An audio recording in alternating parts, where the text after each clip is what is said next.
Speaker, a recent announcement by the FCC Chairman Janikowski to impose new burdensome regulation on the Internet on the Internet transmission appears to me to be a political maneuver to regulate the Internet. Several weeks ago, he indicated he was not going to push for net regulation. Now, he is. There is no economic or legal justification for this move, and the result will be a freeze in the investment and innovation we have seen over the past 20 years. The Internet is the most powerful platform for innovation ever created, and by his actions, Chairman Janikowski is endangering the Internet's deployment and ultimately its innovation. Our current free market pro-investment policies have served us well. In fact, according to the FCC's own National Broadband Plan, 95% of all Americans have access to broadband, and approximately 200 million subscribers have broadband at home today, up from 8 million just 10 years ago. By comparison, it took 90 years to go from 8 million voice subscribers to 200 million under the old Title II Common Carrier regulations. Ironically, the Chairman's laudable goal of maximizing broadband deployment and adoption will be most harmed by his announcement. Will Rogers once said that, quote, "things in our country run in spite of the government, not by the aid of it," end quote. He was not, of course, talking about the Internet, but his words still ring true today. The rise of the Internet itself is a truly great deregulatory story. What started as a government-run network for sharing research has now exploded into a force for mass communications, entertainment, and commerce. When we turn it over to the private sector and lifted restrictions on its use by commercial entities and the public. The unregulated Internet is now starting to help spur a new technological innovation in this country.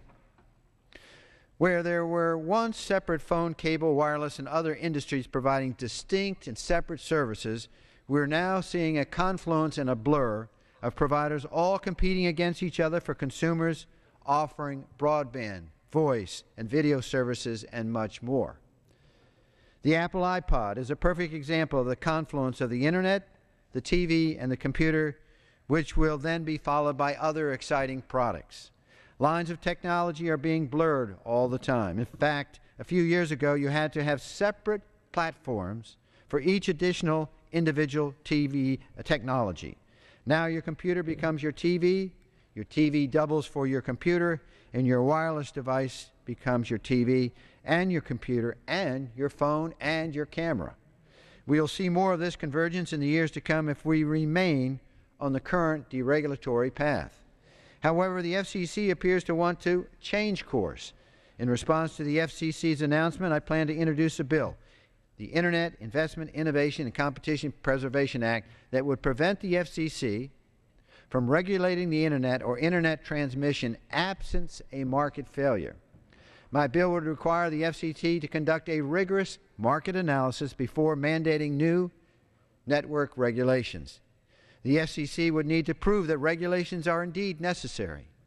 Chairman Janikowski has said on numerous occasions that he wants to make sure that the FCC is the most data-driven agency. Well, let's see the data.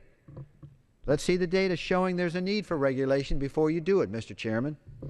With our economy still struggling, now is the worst time to impose new regulations on the Internet and on Internet service providers. Yet this is exactly what the FCC is going to try to do. Communication companies are among the few companies still investing billions of dollars into our economy in these very difficult financial times. Net regulation will discourage investment and innovation precisely when we need it the most, and especially in light of our push to increase broadband deployment in this country. The FCC's announcement is a perfect example of how regulation meant to help can actually hurt our policy goals while taking more money out of the American taxpayers' pockets. I'm reminded again, Madam Speaker, of another of Will Rogers' quote when he said, "Be thankful we're not getting all the government we're paying for," end quote. Our history of communication policy is rife with examples of the best regulatory intentions going awry. More often than not, advances come despite regulation, or, as with our Internet policy over the past couple of decades, from our decisions not to regulate. With that, I yield back. The gentleman yields back.